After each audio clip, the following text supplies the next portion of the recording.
Hey, welcome to Lab, the podcast. Honored to be live in Tampa, Florida with my friend and artist, Josh Nadeau. So good to have you. Josh is an artist and author from the west coast of Canada. Beauty is his apologetic, and he sees his work to translate ancient ideas of embodying the transcendent for a modern time. His art and writing and invitations to reimagine the holy ordinary of everyday life under the beauty of Jesus. He's on podcasts everywhere, including, I didn't know this, but helping Jordan Peterson with the history of Western civilization, contributing to that, and helping us with Sehnsucht Symphony. So, Josh, so good to have you. Grateful to share some time live in Tampa. Yeah, thank you. I like classic Canadian fashion. Don't love all the intro remarks, but I know I have to do that stuff. Yeah, so it's great. I mean, it's amazing to be here. Right now in Canada, in Fahrenheit, I think it's 30 where we are. Yeah. And so this is a little vacation for me. Yeah. Balmy. We're super fortunate to steal you away because we just took a ton of your time. You got to have a little bit of your family with you, but this was unexpected. We didn't think that we would get to be in the same spot. And then it worked out because we've got the art unveiling. And so Josh came into town, and it worked out because on my radar was your book coming out in February. So that was on the horizon anyway, but we were thinking like January, February, we'll celebrate the book and just celebrate that because it's awesome. But I want to talk a little bit about that because congratulations are in order. I got to get the title right. Room for Good Things to Run Wild, How Ordinary People Become Everyday Saints. Do you get nervous like for books to come out? Yeah, when I was writing it, yes. Now I'm at the place where I can't wait for people to actually have it and interact with it. So writing it is the process of tailoring my story and trying to figure out certain ways to say things. And that's where all the vulnerability took place for me. But now that I'm done, there's no nerves. I'm just so excited. I know some people will love it. Some people won't love it. That's with everything. No more nerves. I just it's the anticipation of, can this be in people's hands? Can they interact with it? And then we can have a conversation. Yeah. There were two words I was looking at the pre-order on Amazon because that's already up, which is great. You can order it on Amazon ahead of time. And when I first saw the landing page, that was like a moment where it's like, okay, there's no going back. Yeah, this is on happening. Amazon. Yeah. It's a real web page. Pretty awesome. Yeah, it was crazy. It was surreal. No, I went there and there were two words that jumped out: disillusioned and disenchanted. Yeah. And those particular words, we've been talking for years about that feeling. So I want to circle back to that. We'll talk about the book, talk about disillusioned, disenchanted. Also just got back from Brno, and we did this incredible project of recording the symphony, Sehnsucht Symphony, really kind of pressing that same feeling of desiring something from this place of disillusionment and disenchantment, and that there's a longing for something beyond, right, the material world. And so we'll pull on that thread and then maybe talk a little bit about just art and the state of beauty and patronage. So all of that early with one cup of coffee. How about that? Yeah, that sounds perfect. Yeah. So good. Yeah. Let's circle back and start with the book, because this, I think last time we talked, you were writing, and it was in the process of kind of finishing up. You were almost done.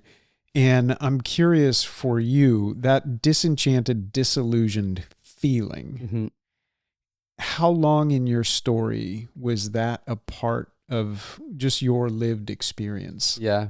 Lots of those things, we don't recognize it until it's almost so far gone that it presents itself to you in so many other ways. And so it'd be almost, I think, impossible. I tried to map out where the disillusionment and disenchantment would have started, and I think there are hints of it. I think Lewis talks about in an experiment on criticism that when we grow up, which we cherish and we honor in our modern culture, we lose more than we bargain for. We talk about all the benefits about growing up, but we don't talk about the benefits of remaining childlike and this propensity to wonder and excitement and joy and unabashed freedom. So my son is closing in on 2, and it's Christmas time, and he just is in love with Santa. He sees Santa and he can't say Santa, so he says D-Dak. I have no clue why. So he'll see D-Dak and he's like, D-Dak, Santa. Or he sees a helicopter and he's like, Hecko, and he just lost in Yeah. it. And so for me, I realized that something was wrong when I was getting drunk at 5 a.m. I'd be like, okay, this is not the place I want to be. And then my journey to begin to process what it was that if I'm a Christian, if I believe all the things that I say I believe, why am I going to a bottle of bourbon instead of Christ? And then to realize that lots of the church spaces I was in were actually just preaching a kind of modernist, deist God with a bit of Jesus sprinkled on top, which was just making the symptoms worse. I was just getting this mechanical answer to this deep heart need that I had. And so writing about disillusionment and disenchantment, for me, in the book, one of the things I want to do is give language to the feelings, like the embodied feelings people have, so they don't have to go as far down the path that I did, right? So lots of times when you read a book on disenchantment or disillusionment, or you process some of the ideas, it's philosophical, it's intellectual. No one talks about like how your body feels hollow. And when you go and you see something beautiful, you just think to yourself, I don't care. That's nothing to me. That doesn't make any sense to me. I can't translate that. You hang out with your friends and you laugh for a little bit, and the second you walk out the pub door, you step out and I'm in the world, but I'm not of it. None of that makes sense. It didn't get into me. So with the book, I wanted to take people through, part of it is my journey, but take people through some of those feelings so they can realize the spaces that they are disenchanted, disillusioned, why their life is mediocre, and evoke, if they're there, some people aren't there, but if they are there, to say, yeah, we can reorient this so you can find life again. Yeah. Yeah. I love that approach in the book because there, at least for me, and I think for you too, there is a part of us that really loved having somebody give philosophical, theological language to these and mark the time that these changes were happening. So that is super helpful. I found that super helpful. Also, what I have found is that we're looking at like the 2024 Surgeon General's report, loneliness epidemic, anxiety rates, suicide rates, alcoholism, drug addiction, all the things, right? And the things that we both experienced. I had a very similar experience in Honolulu that I write about where there was that moment of like, wait a second, right? I get it, but I don't have it. There's something that I know intellectually, but it's not being embodied. And in the middle of that, I'm finding other ways to try to feel something. So you and I share that. We share that with literally millions of people in our moment. And here's what is encouraging to me about your book and why I'm so excited that you chose the way to write that you did. Because the other thing I've experienced is that and I'm just going to be honest about it, I have experienced, I won't go as buzzy as to say like gaslit by other demographics, saying what you're feeling is not real. You just need to think differently, or you just don't grasp something, right? The same message will work. You just have to, and there's truth that there's a liberating renewal and life and beauty in the gospel. And there is a good conversation that needs to be had of why in our moment have we seen the most rapid decline in religious affiliation, people just going, it's meaningless. Like I'm so disconnected, not just from my faith, but from everything. Yeah. And simply saying to people, that's not happening, or just work harder, like that's not helpful. It's crazy. It's crazy. It's like, Zach, I agree so much. So in the book, I have a big section just calling it functional Gnosticism. We believe that there is some secret knowledge that if you just understood, you would get it. And so there's a scene in the book where I'm meeting up with someone from the church that I was going to at the time, and word had got out somehow, but that's what happens in all churches, that I was drinking too much and I was quitting my job and was going through all this stuff, and it was hard on Aislinn and I, obviously, in our marriage. And he just started telling me all the catchphrases, and I was like, dude, I'm in seminary. Like, I have my master's. I know actually more than you. And then I had this moment where I was sitting there, but thinking to myself, I'm the one that's drunk at 5 a.m, so maybe you are right. And there's this competing thing, and I'm cycling home after this horrible conversation, and I have this thought to myself, like, oh, this is a functional Gnosticism that has bled into this church. This idea that if you know intellectually the truth, you'd be set free. The irony is that guy's condemning me for being drunk and then trying to go on this journey to figure out why and who Christ is and what my life could be like if I found some sort of real embodied answer. He's condemning me, but we had met months before, and he's like, this is a porn addiction I have. And we all know that that's wrong. So you know it, but it's not translating to real life. And so this idea of gaslighting and functionally being Gnostic and then casting off the body and think that our body doesn't matter and how we interpret the world. And you are right. There's this paradox of Christianity where what you know, so framing the book are all these saints and guides who gave me thoughts that I could have never thought on my own, but they are divine interruptions to say, Josh, you're thinking these things, you're trying to parse it out and you can't get it. Here comes John of Damascus. Here comes C.S. Lewis. Here comes G.K. Chesterton. And so you have this paradox that is, you need to know and have a proper framework of your life. So there is things you need to know, but simply knowing is never enough. And often if you do the right things, it will help translate to having the right perspective. And so we do it backwards. We think if I just put this in someone's brain, I'll fix them. Yeah. And oftentimes it's like, hey man, if you just started living your life, you'd turn around and say, oh, that's what that means. Yeah. It's a totally different framework shift. And so, yeah, I'm very excited to be able to meet people. I had the thought when I was first writing the book, I think the best way to say it is I can put myself out there. I'm a very confident person by nature, and I'm not really embarrassed about the stuff that's gone on. I don't feel people will get to know me in a very deep way. There's a lot of mess in that book.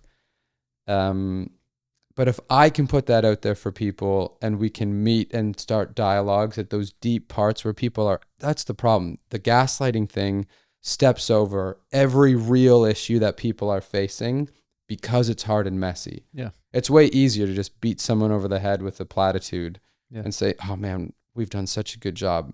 And like you said, suicide rates are up, loneliness is up, people are leaving the church in droves, and be like, if you have both your eyes closed, that's the only way you think things are going. Things well. are fine. Yeah. Yeah. Yeah. No, it's actually, I get super optimistic about it. And maybe I was going to ask you about this because I can be like a complete optimist to the point of just like having a hopeful frame. Me too, man. And 6 years ago, I was with my friend, artist, wonderful friend of Cammie and I's, Rebecca Sandberg. And she said, this was 6 years ago. She said, I think that we're still locked in the dark of winter. And this was 6 years ago, pre-COVID, pre all that. Like you think 6 years. And at the time I was like, oh, I'm seeing these little hopeful signs, but I was like, I think you're right. It still feels like the dead of winter. I think it feels like spring right now, 6 years later. And it's because of people that I'm listening to and hearing that there is this deep longing and a deep dissatisfaction, a disillusionment and a disenchantment that's come to such an acute place that what I hear from especially young people, you know, and when I say young, I'm going to throw myself close to that boat, like 40 and below, right? We'll just call that young. Adjacent. Young adjacent. Young adjacent. Young adjacent. But the 40 and below. Yeah. And particularly in the 20s and 30s, here's what I see. I want real beauty. Yeah. I want real good. I want real true. Yeah. And there's never, at least in my experience, and I've been a pastor for a long time, been around the church a long time, and I've seen people dabbling, but there seems to be in what I'm seeing a deep desire to just say, you know what, there is real good, real beauty, real true. And there's real brokenness. Yep. We're not scared of either. We want to actually be honest about both of those. And we are longing for something that transcends those things. We don't want to just simply be stuck in them. I think a Jelly Roll song, one of my brothers sent me it, and it was just sad. It was super sad. He was basically just saying like, everything is broken and I'm a mess. Yeah. And we just got to get comfortable with that. And that's like, but that's the mantra of the modern time. And so I think you're right. I'm very hopeful as well. I think there's the passage in Hebrews, everything will be shaken until that which cannot be shaken remains. And you watch what's happening politically, socially, pop culturally, everything is being shaken, and all our idols and messiahs are coming crashing down. And then you just have this mantra where people are like, everything's broken, life sucks, and you just have to deal. But because people aren't satisfied with the truth or the beauty or the goodness that is essentially mass produced and forced on them, right? Here are the ideological things you have to think about virtue. People are like, I don't want to think those things. And you can start seeing it doesn't matter what the conflict is or what the social dilemma is, a social situation. You do have people who are trying to be good on both sides. Yeah. And so people are frustrated with everything that's coming down their throats. And for me, as a Christian, I get to say, okay, we don't need to do the top-down thing. We can do a bottom-up. We can meet you where you're at, like Christ did, and say, yeah, things are broken. But if you have the right perspective, Lewis says this, is like, what you see depends a lot on the kind of person you are. Yeah. So if we can just meet people where they're at and use those things as invitations to see properly, see goodness proper, see truth proper, see beauty proper, then we start to redeem the shaking, right? This is God's megaphone to rouse a hurting world. And so when I watch the whole house of cards come tumbling down, I'm like, oh, I know what God's doing. He did it in my own life. And it was an act of grace. So thank God we are where we are politically. Canada's a mess. Like, I have no shame in saying what I think about my country. I love Canada, but I see the political turmoil and I think to myself, this is actually a vehicle to be like, some trust in horses, some trust in chariots, some in prime ministers and presidents and legislate. We trust in the name of the Lord our God. And to teach people what that trust means in this real embodied life-giving way, instead of take two platitudes and call me in the morning. Yeah. Yeah. We change the world. Yeah. No, I think there is a shift taking place where reality adjacent Christianity, right? Like there's reality, and then I have this other thing that I practice occasionally because I think I should, but then I decided I shouldn't, and that's just done. Like people are done with that. And I think what you're describing is the beauty of the gospel is that there's a cosmology, there's a reality, an ontology that is asserted in the Christian faith. This is what I love about the incarnation. We're dealing in flesh and blood reality. This is not separate from or other than. It is in, but not of. It's this beautiful thing. And we just read this beautiful Lewis on the incarnation. The diver goes down to lift the whole thing up. And when he does, he brings it up back into the light and everything. That's what people are yearning for. They're craving it. Yeah. And they want good things to run wild. Like that's in us. Totally. And the question is, how can that be? And that's where the Christian faith says you cannot just again, right? Like military's not going to do it. Education, science, not going to do it. And yet you're not stuck there. There is a way for good things to run wild. Yeah. And so the name of the book, Room for Good Things to Run Wild, is just a riff on Chesterton. That's his phrase. And he talks about how Christianity, he was thinking to himself like, hey, this established rule and order is a tyranny. And then he's like, the more I considered it, the more I realized that I had misunderstood Christianity. It was, this existed to give room for good things to run wild. And the quote happens 2 times in the book. Early on, this is a tyranny. This is destroying me. This has been what's ripping my life apart. And then later on in the book, I went through the experience to be like, oh, I get it. God is actually he's not a rival to my freedom. He is the inspiration of my freedom. And so to learn that, though, you can't fake it. You have to go through the process, and God will take you on it. Yeah. I was talking to D.C. Schindler, who wrote The Diabolical Nature of Modern Liberty. Just brilliant philosophical, just penetrating analysis on this idea that we've made freedom and liberty is the God of our age. And he was just doing a beautiful job of saying how enslaving that really is. Oh, yeah. And I think what's happening is as people like you in your writing are able to take those ideas and those insights and say, yeah, but let me talk to you about what that feels like in a day to day and help you see what that lived experience is doing in your life and did in mine. And what I'm seeing is people who used to say like, I will never be a Christian. I don't want anything to do with the Christian faith. Yeah. And they were just like, ugh. And then there was the like, yeah, I might be spiritual, but not religious. And what I'm hearing more and more, even from people who are former atheists, you hear this in Tom Holland, who wrote Dominion, Dawkins, people who are saying, well, I'm Christianity adjacent. Like, I actually kind of identify with Christianity because I think it offers this most coherent room for good things to run wild. And really deep, thoughtful people are going, I don't know, maybe I am. And then I think there's a whole group coming that are going, you know what?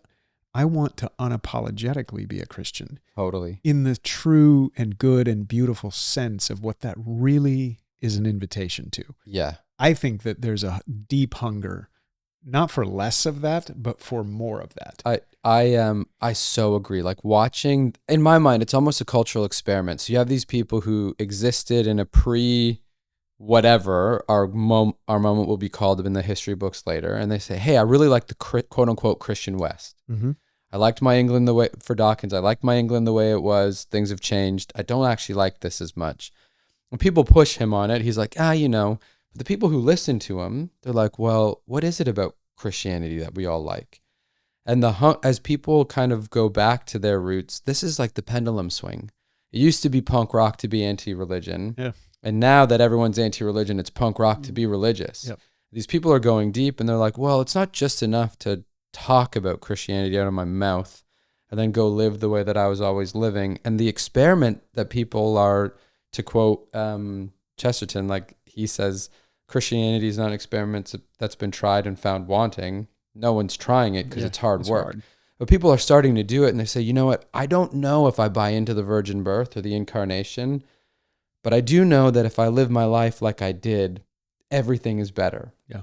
The established rule and order has given me space to be good and enjoy goodness and beauty in ways that if I didn't believe in the incarnation, like you said, Athanasius, so C.S. Lewis about the diver going deep, Athanasius says when the king comes into a city, he glorifies the city by his presence. The king has come into our bodies and glorified our bodies because of his presence. And you think to yourself, you're like, okay, I don't know if I believe in the incarnation, but the fact that my body is good enough to house the divine is a total reframing of human value. Yeah. And so why do people care about Christianity now?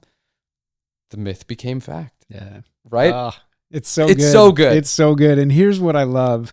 And then we got to move on from the book. But here's what I love is and this is why I say I'm so hopeful, because the hunger is real.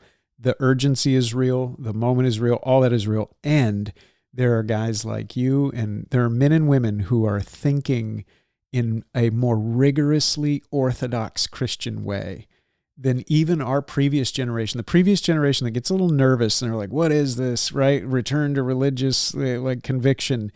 And first I want to say how is that a bad thing? First of all, stop beating everyone up who's young and wanting to long for something good and beautiful and true. Let's just get on board with that. Second, let's celebrate the reality that these writers like yourself, deeply orthodox in their convictions. There's a strength and a rigor to return to the old ways in the ancient past. You'll find rest for your souls. There are people writing from that truth and that tradition and that voice in so many different spaces. And it's exciting. It's like, I think what it would have, if you could have been a fly on the wall to hear Lewis and Tolkien and Barfield and their conversations, those are happening in real ways with very, very intelligent people, very embodied, fleshy people, right? Who are artists and writers and thinkers, but all deeply Christian. It's wonderful, and I can't wait for your book to come out. February, Make Room for Good Things to Run Wild. You can pre-order it on Amazon. Yep. So order the book, and I hope that we can all have a good conversation after it comes out on what we felt, how we connected with your experience, but order the book. Yeah, awesome. that'd be awesome. Thank you. Yeah, congrats. Thank you so much. Super fun. So fun. Part of the other connection point there, disenchantment, disillusionment. I had written, I get it, but I don't have it. I'm restless because, there's a longing in me that seems to transcend the material world. I've tried to work hard, run hard, play hard, everything, and I can't find that. I didn't have language for Sehnsucht, at the time. I was just living with a longing that transcended the material world. So when I wrote, I was feeling some of that disillusionment and disenchantment. And I was telling somebody the other day, they said, why did you make a symphony out of the book? And I said, because first of all, I'm not that great of a writer, but I couldn't put into words that feeling. Oh, yeah. And I said, there is something that we are longing for universally that is just true. And if you are in a space where all of a sudden you can look at somebody who's very different from you and very different from you, and you go, you know what? We all feel that and we share that. There's something really special that happens and beautiful that happens. And I think music does that in a way that only music can do. So we made this symphony project. When we did the symphony, one of the thoughts that I had was, as a kid growing up, I want to look at a record album like I did as a kid with that wide wonder and just like imagination to go, I want to imagine the world as beautiful and good and true as it is. And so we reached out, we asked you to partner with us in the project. You made the cover art, which is right behind us, which is phenomenal. Yeah. And so when we went to record the symphony, we said, wouldn't it be amazing if we could have Constantine, obviously, is going to be there to compose it. We'll be there with our team, but wouldn't it be great if Josh could be there and we could just all experience it together? So we have not had time to debrief and talk about what happened, but what was that experience like for you, having thought about the themes of that piece and what we were hoping for in that piece and creating the visual art before hearing it, and then to actually be there and hear? What was that? What was the impact like for you? Yeah, it's almost impossible to put into words. The idea of, like we've said a million times, recording a symphony in the modern age is insane in the best way, right? And so being able to be a part of that, something so crazy, the whole like, this plan is so crazy, it just might work. That's exactly how it feels. And being able to participate in that and share that moment with everyone was an unbelievable experience. From the artistic perspective, being able to listen to Constantine talk about his piece, we would text back and forth about certain themes, and I'd be drawing certain stuff, and he's like, hey, I'm trying to do this. And we had this back and forth about certain ideas. I would say what it feels like looking at my piece and then hearing the symphony is clearly my piece is just an appetizer and it's just an invitation. The feast of what has been created is the symphony, and it is way more than a person can ingest in one sitting. It's a thing that people have to listen to, like all good art and music, over and over and over again till it gets in you. But the piece grabs your attention in a way that the music fills out. And so listening to certain parts, I had visual cues from my piece, but then the way Constantine's music works would shatter the small symbolism I had and then do this thing that music can do where it's like it opens up you feelings, but there's no pictures for some of those feelings. So like if a picture's worth 1,000 words and a book is 65 pictures, then like a musical piece, I don't even know what that translates into language because it's a soul language. And so it's like I said, it's almost hard to put into words the feeling I had where there are certain movements in the piece. I'm not an emotional person. I think I've cried like 10 times in my life. And during certain pieces, I remember sitting there looking at Aislinn and my eyes are glassy and she's crying. And I was like, this is unbelievable. Yes, beautiful. And the first step in, I'm like in my mind, I think I'm understanding because Constantine and I have chatted and he sent me some like electronic versions of what's going on. And I drew the piece and I was trying to live in these 5-minute clips as much as I could. And then to hear the substance, you just think to yourself like, okay, this is a shadow. The symphony is the substance. And so, yeah, I don't know how to answer the feeling of it other than it felt like the joy that I had in being able to go and participate from a creative and creator perspective was one thing. And then it was just exponentially multiplied, being able to hear the piece in its fullness in that domain as well. That was a very rare space. And so, yeah, it was an untouchable feeling. Yeah. I don't know how to describe it. I think the piece seeks to do it justice. My art seeks to do it justice. But for everyone who's seen my art and likes it, the symphony takes every element and weaves it together in ways that art cannot do. I don't have the skill to do, and multiplies them. And when you live in that music, Aislinn recorded some pieces on her like video, and so we just listen to it at home still and be like, do you remember how good this is? Yeah. Constantine did a remarkable job. Like, this is what I'm saying about there are people who are so gifted and they're so deeply rooted in faith traditions, in the Christian, in the body of Christ, that have so much to help us, to offer, to help us see like the incredible majesty of Christ and a reality that is at its center, like by him and for him all things were made. Like, and your piece just unfolds this reality that you're immersed in. When you're listening to the music, you're literally immersed in just a glimpse, a little longing for the thing. This is the whole point, right? It's an echo of a tune from somewhere that you recognize, but you haven't experienced it before. And one of my hopes for recording the piece was that, in a good movie where you hear the soundtrack does a good job of taking the story and carrying it and you with it as an audience member and the cast, and everybody's moving towards these moments. I think in this moment that we're describing of disillusionment and disenchantment, my hope is that musical call can kind of invite people forward towards this like beauty and good and true, but not for the sake of itself, right? But because there's something beyond it that is substance. So you say like the visual piece is the shadow, this is the substance. I would take that even farther and say the piece itself is a substancy shadow right, of what's behind it. And I hope that it inspires more artists. Yeah. Because Constantine was very careful to say this is going to be tonal music, point, counterpoint. We're going to do this in a way that modern composition nobody's been asking for modern composition like this. Yeah. And he was so excited to write like this.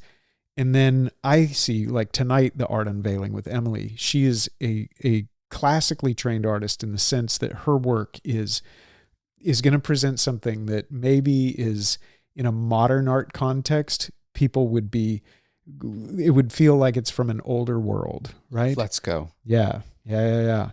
I hope the symphony inspires artists to make again and make like that. I think that's so powerful. Like, I'm trying to reimagine, first off, getting to see and watch and listen to Constantine was amazing. From one artist, say, to another. But like you said, his is still a shadow of the substance to come. And that's what all good art is. But at the same time, all good art gives you new eyes to see. So Constantine, I tried the same thing. God gave me a vision of something, and I'm trying to use my art to help scales drop from someone's eyes. And Constantine with the music is trying to unplug your ears to the hidden music of the entire, like the music of the spheres. And so he does it. But when you get to listen to Constantine's hidden music, you think to yourself, this sounds strangely familiar, but it's not enough. It's like all good art. It's not enough. It's not enough. But I remember the conversations. Everyone's going out, and there were the paid or more full-time artists who were like amped up. Well, then you just ask someone else, anyone on the team, like, hey, what did you think about the piece? And they start talking about all their creative endeavors because it woke something up in them that was like, well, I want to make as well. I want to create as my creator has. Yeah. And that's what good art does, is it invites you into this creative space that transcends we were talking about before we started recording, just like the total work culture. It's this creative space of like, I just want to do what's good and true and beautiful and let everything else take care of itself. Yeah.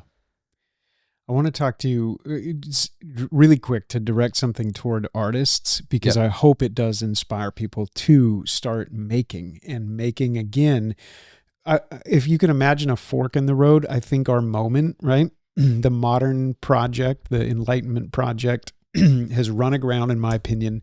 The results have kind of, that has brought us to where we are, and people are disillusioned, disenchanted, and we're longing for something else. And so there's a turn being made, and I think artists are leading the way and saying there is a way, walk in it, and beauty is drawing us in that direction. So the work of artists in our moment to pull, to separate from something that has not been a full picture of what is real, right? And it's led to disillusionment and disenchantment. It's a moment where we need to call artists to participate, because they are leading. That is the way. Beauty is going to lead the way. It will save the world, right? So now is a point in time that we could not be more serious about saying to artists, your work matters deeply, and it has to be rigorously beautiful, good, and true. Yep. It cannot just be subjective self-expression for the sake of artistic, right, expression as a good in and of itself. That's not been helpful, right? And somebody might throw a shoe at me, but the point is, right?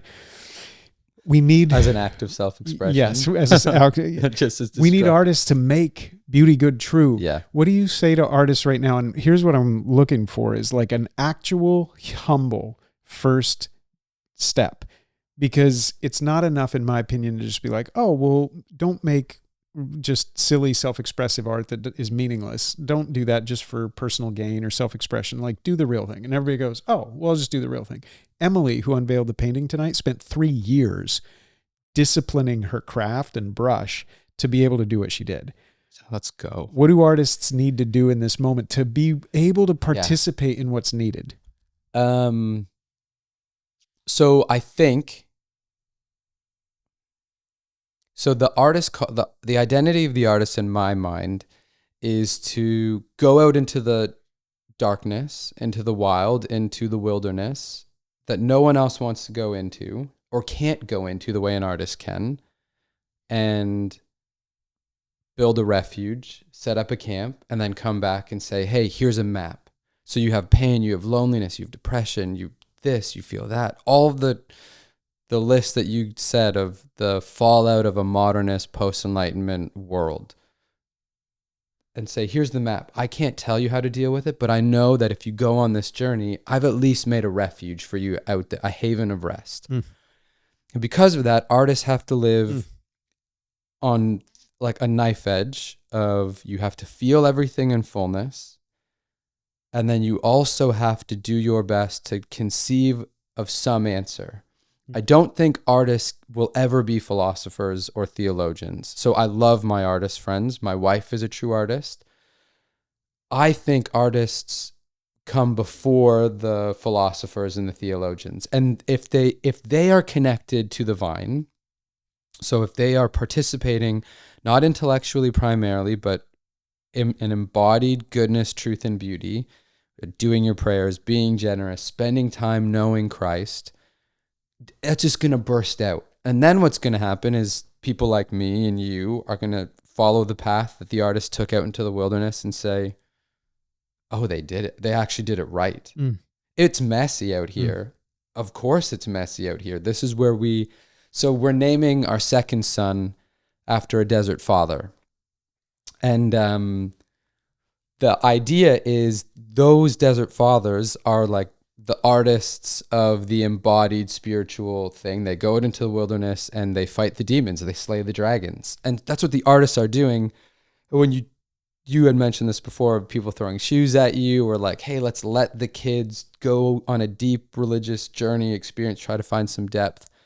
It's going to be messy. And art has to be. Art is trying to answer questions that we can't philosophize. We can't even frame the question yet. They're answering a question that we know we have in our bodies. So what I would say to artists is twofold. Number one, you don't need to produce and make money off of it yet or ever. Mm. That is a curse of a capitalistic, such a capitalistic view on goods, that the only goods worth being created are the ones that you can profit off of, is insane.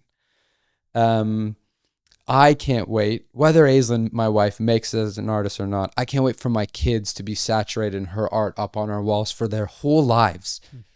So I think artists have to do a few things. Discipline is freedom. What Emily did of training for 3 years, that's the beginning of her. Like, she'll probably have to train another 30 years to paint the piece that's in her. And she might not ever get to where she wants to be, because you cannot paint infinite beauty. That's the curse of the artist, is like, my book isn't good enough, my piece isn't good enough, the symphony isn't good enough, because it's not God. And number 2, I would say you have to live a virtuous life. You just have to, everything that's going on inside of you, self-expression is like the modern, it's the same thing with postmodernism. There are benefits that the postmodernists brought to our understanding of the world. They went way too far. It is important to realize that we experience life as a narrative, and that parts of life are subjective. My subjective experience of the world. There's things about self-expression in art that are amazing. I want to see your take on the incarnation, but you don't get to make yourself Christ incarnate, right? That is the masturbation of the modern times, which is, I am the hero of every story, which is blasphemy. So artists learning that their spiritual walk, their spiritual rhythms, the life of virtue and goodness, and then devoting themselves to a craft. Like, you are not an amateur. You are not a hobbyist. This is your true profession. If you're an artist, this is your true profession. Everything else in your life exists so that you can be an artist. So I look at my wife. She's a great wife. She's a great mom. And her profession, what she should be spending her time doing, other than being the wife and mother, is being an artist. And so my support of her as an artist is like, I take care of the kids extra so you can get more time to train and paint. Because if you don't, you die. Yeah. And if I don't get to see it, I die. And if the culture doesn't get to see art that's informed by virtue and truth and goodness. And I would also say, this is the last thing, is the identity matters. Like, you're like a forerunner into the wilderness to give people maps to see. I would also say you're allowed to just get lost in things that don't make sense yet. I remember reading about a poet who said he was infatuated by human like ears and nose and eyes. And he's like, I didn't understand why. I just couldn't get enough, thinking that every person has different ears. And then he's like, years down the road, it translated about me being able to talk about humanity made in God's divine image, but every person being especially created. And so you might think that these small things you're obsessed with, like caterpillars or mountains, or I'd like doing street photography, so just normal people living their boring, normal, beautiful lives, that's all gateways. Those are the hooks that God has in you to say, like, yeah, I can take this. I can multiply those loaves and fish. Ears are great. I made them. Let me show you how great they could be when I plug it back into the cosmological view. So for artists, I just want to say, like, enjoy your crazy, wild space. You don't need to be me. You don't need to be Zach. You don't need to be Constantine. You don't need to be any other artist, but you do need to live a life of virtue. And it needs to be real, like not modern virtue. It needs to be historic, lowercase o, Orthodox Christian virtue. And as that goes deeper in you, every bit of self-expression you have gets corrupted by the divine.